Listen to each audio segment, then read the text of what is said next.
What's up? What's happening? Dan Lucero with you from 580 Sports Talk on another day with no 580 Sports Talk due to Kansas City Royals baseball. The Royals and the Orioles playing Game 2 of their American League Wild Card Series this afternoon.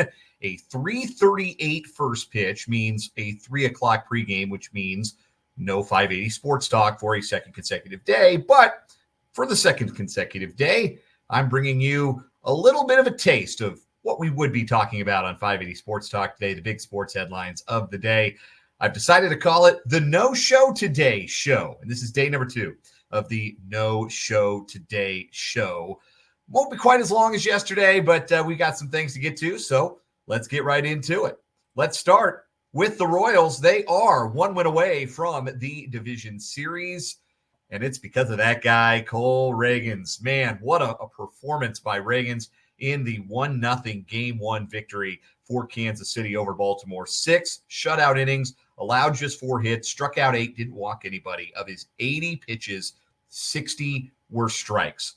That is what an ace looks like, folks. That is why, even as Seth Lugo reeled off win after win and was among the ERA leaders in the American League throughout the year, I was resolute, and we were resolute on 580 Sports Talk in saying that guy is not the best Royal starting pitcher. It's Cole Ragans, because Ragans can do that. Ragans can miss bats. Ragans can pitch at a high level, fill up the strike zone, mix all his pitches. He had a great fastball, was using it up in the zone, had an outstanding changeup that he is used as such a weapon to right-handed hitters that he got some big strikeouts on. And when things got tough in the 5th inning of a scoreless game with runners at the corners and only 1 out, and Oriole Park at Camden Yards starting to rock, and the mistake behind him in the field by MJ Melendez that can sometimes rattle a lesser pitcher, Cole Ragans not rattled in the least.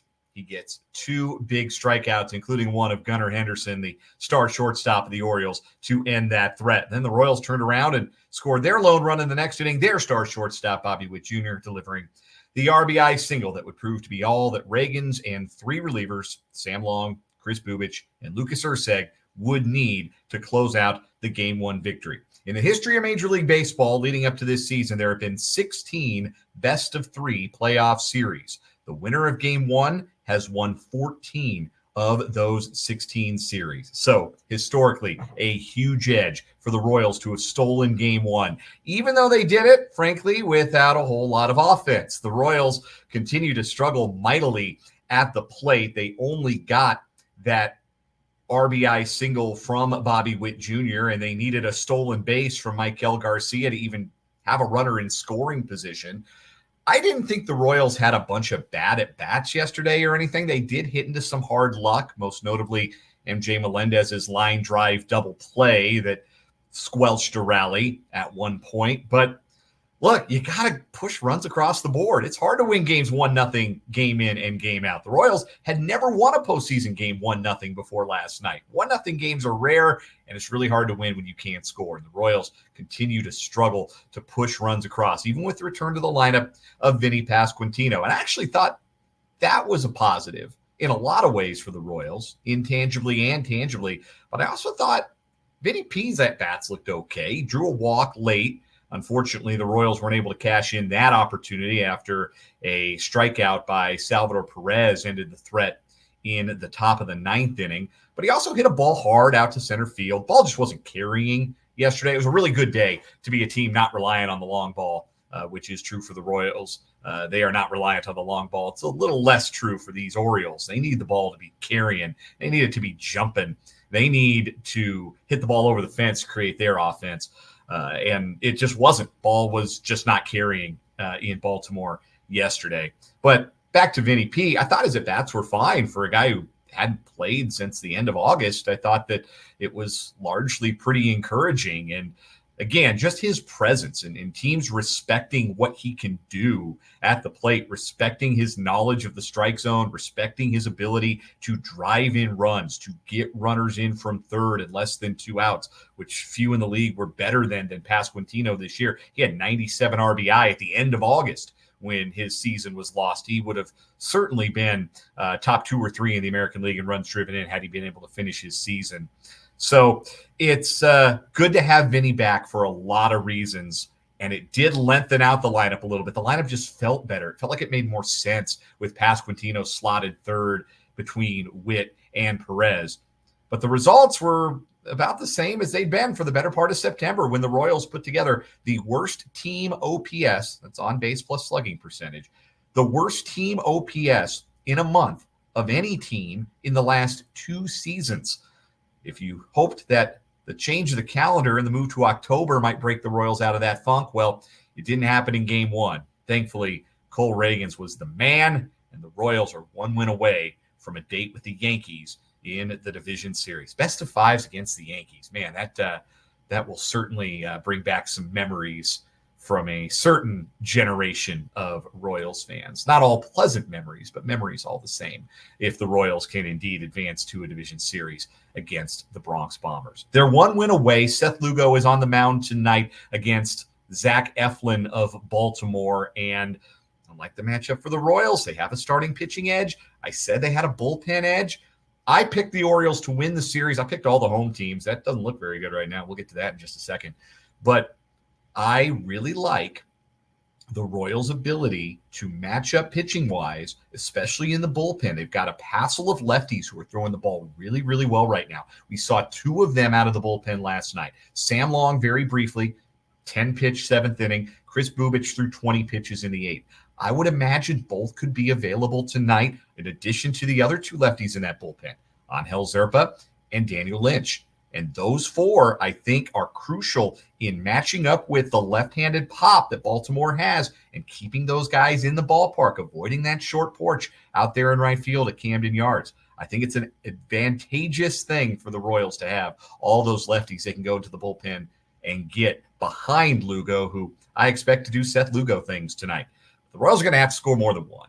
Hey, that's just a fact of life. It's going to be really hard for them to win a bunch more playoff games if 1 run is all they can manage. Let's hope they can scratch out some more tonight and save the drama for later on and wrap up a series win in Baltimore. The rest of the Major League Baseball playoffs, like I said, I picked all the home teams to win their respective series in the wild card round, but home field did not feel like much of an advantage yesterday, as 3 of the 4 road teams took 1-0 series leads. And if you remember at the top of this, I mentioned that's been historically a massive advantage in these best of 3s. It was the Tigers behind Tarek Skubal's 6 shutout innings, beating the Astros 3-1 in Houston. Jason Hayward hit a screaming line drive straight into the glove of the Tigers' first baseman, Spencer Torkelson, with 2 out and the bases loaded in the 9th inning. Would have tied the game for sure, might have even won it had the ball curved and gone into the corner. That's how close Houston was to a 1-0 lead in that series. Instead, the Cinderella ride of the gritty Detroit Tigers continues. Skubal, obviously a huge tone setter. They don't have anybody nearly that good coming in behind him today, but the Tigers got game 1, and again, such a huge advantage to be able to do that. The Astros will be left to regret the fact that after 3 straight hits to start the 9th, they bunted the tying runs into scoring position, gave away a free out to the Tigers bullpen, which has been one of the very best in baseball all year. That was ill-advised because those tying runs never got home. Not even the one that got to 3rd ever had a chance to come home. Don't give away outs. Never bunt, guys. Bad idea most of the time.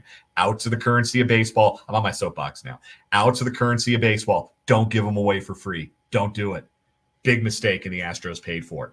In the National League, I thought that the visiting teams, the Mets and the Braves, were going to be hugely disadvantaged by having to play that doubleheader in Atlanta just the day before. They had to play on Monday before traveling and then playing again on Tuesday.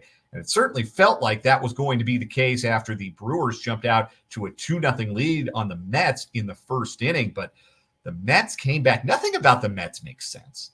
Nothing about the season that they've had, nothing about the run that they've had makes a whole lot of sense. Grimace from the McDonald's universe is involved for some reason. Jose Iglesias back in baseball after not playing in the major leagues last year, and he's a singer now, and he's got a song, and that's a talisman of some kind. I don't pretend to understand the Mets, but they did win last night 8-4 over the Brewers in a ballpark, by the way, where historically the Mets have been terrible, and now they have the early advantage and should be able to deploy some of their better bullpen arms in this game after giving some of them a well-deserved day off after they ran through them, not just on the Sunday, the final day of the scheduled regular season, but in that Monday doubleheader as well. So the advantage, again, shifting back towards the Mets in that series with the National League Central champion Brewers. The Braves, however, they kind of looked like I thought the Braves would look. They looked jet lagged. They looked out of steam. They struck out 15 times in a shutout loss to the San Diego Padres. Setting a tone early is such a big deal, and Fernando Tatis Jr. did that for the Padres with a 2-run home run in the first inning that set the Padres on a course to victory. That, by the way, was the first home run of the day. There hadn't been any home runs in either of the 3 previous playoff games until Tatis went yard to open that one up at Petco Park. So the Padres with the edge in that series, and I think they're going to close out the Braves. I think the Braves are absolutely on fumes. I thought the Mets would be too, but again, nothing about the Mets makes sense. Sorry you don't get the sound effects. I can try. That was terrible. That's the Playoff Roundup. Last thing we're going to get to on the No Show Today Davante Adams wants out of Las Vegas. There had been lots of speculation about whether or not he might be available before the Week 8 trade deadline this year, and it was widely reported first by Ian Rappaport of the NFL Network that Adams has indeed asked the Raiders to trade him. Now, Adam Schefter reporting earlier today for ESPN that Adams's preference is to play with a quarterback he's already familiar with, Aaron Rodgers in New York with the Jets or Derek Carr in New Orleans with the Saints. Schefter also poured a little cold water on the idea that Kansas City would be a suitor for the all-pro wide receiver. And look, I wouldn't get your hopes up either if you were a Chiefs fan out there and you like the idea of Davante Adams catching passes from Patrick Mahomes. I don't think it's happening for one very simple reason. The Raiders are not giving away all-pro to the Chiefs mid-season to help the Chiefs win. That's not happening. The Davis family, it's not Al anymore, but that's his boy. Mark Davis is his son. They're not doing anything to help the Kansas City Chiefs. Let's be really real about that.